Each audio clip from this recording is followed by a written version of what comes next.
낭주소 여러분, 전 세계 빅파마들이 막대한 연구 개발비를 들여서라도 꼭 넘고 싶어 하는 가장 거대하고 촘촘한 장벽이 하나 있습니다. 바로 뇌를 지키는 BBB, 혈뇌 장벽입니다.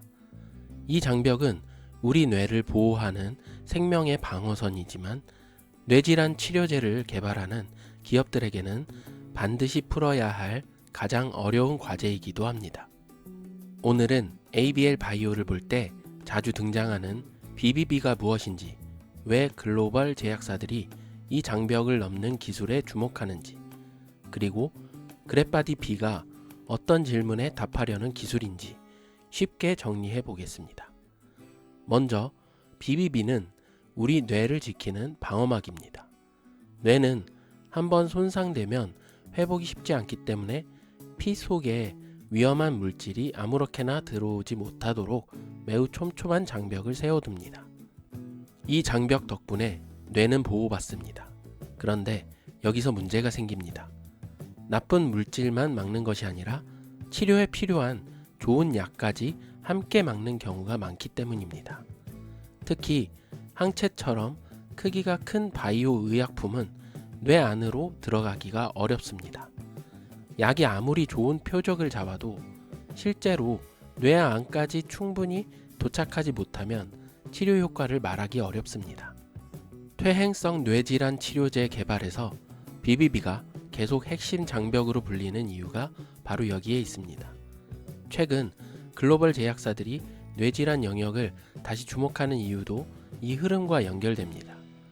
알츠하이머, 파킨슨병, 누게릭병 같은 질환은 환자와 가족의 부담이 매우 큽니다. 하지만 이 분야에서 중요한 질문은 단순히 어떤 병의 원인을 겨냥하느냐가 아닙니다. 그 약을 실제로 뇌 안까지 어떻게 보내느냐가 함께 중요해졌습니다. 다시 말해, 시장의 관심은 표적을 찾는 것에서 그 표적까지 약을 운반하는 기술로 넓어지고 있습니다. BBB 셔틀은 바로 이 질문에 대한 기술적 시도입니다.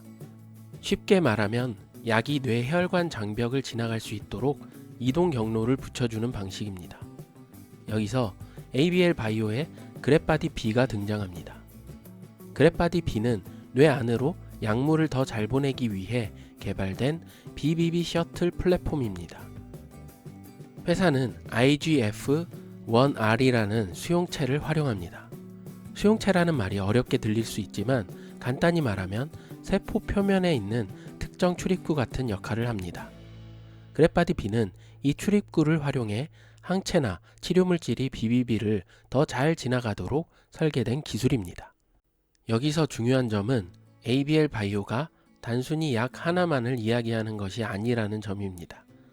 회사가 강조하는 방향은 여러 신약 후보물질에 붙일 수 있는 전달 플랫폼입니다. 약을 새로 만드는 것도 중요하지만 이미 개발 중인 약이나 새로운 후보물질을 뇌 안으로 더 잘 보내는 기술이 된다면 플랫폼으로서 의미가 커질 수 있습니다. 다만 BBB 셔틀은 문을 열기만 하면 끝나는 기술이 아닙니다.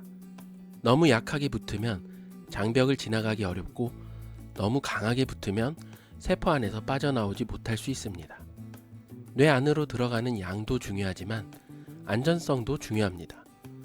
반복 투여했을 때 문제가 없는지, 면역 반응은 없는지, 대량 생산이 가능한지도 함께 확인해야 합니다.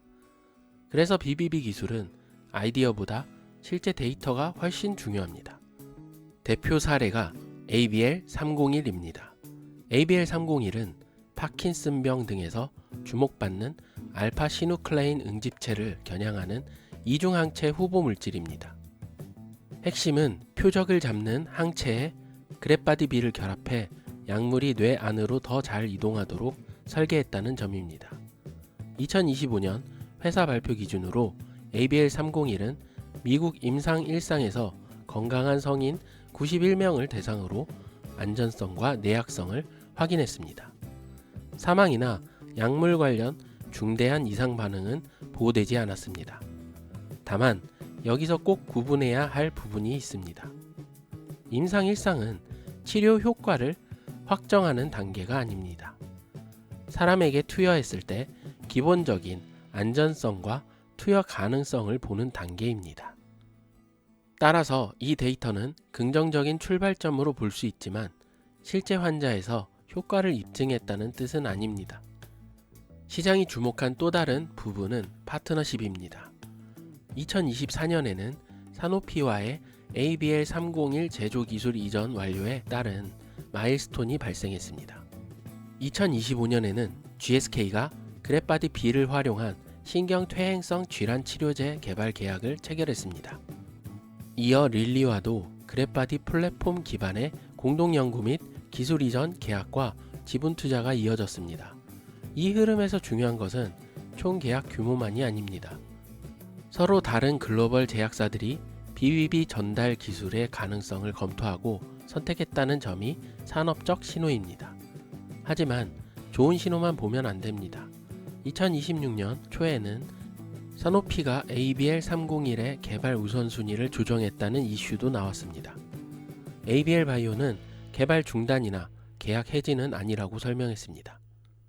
이 말은 가능성이 사라졌다는 뜻은 아니지만 후속 임상 일정과 개발 전략에는 확인해야 할 불확실성이 남아있다는 뜻이기도 합니다. 바이오 기업을 볼 때 가장 조심해야 할 부분이 바로 여기입니다. 플랫폼의 가능성과 임상 성공은 같은 말이 아닙니다. 기술 이전 계약도 마찬가지입니다.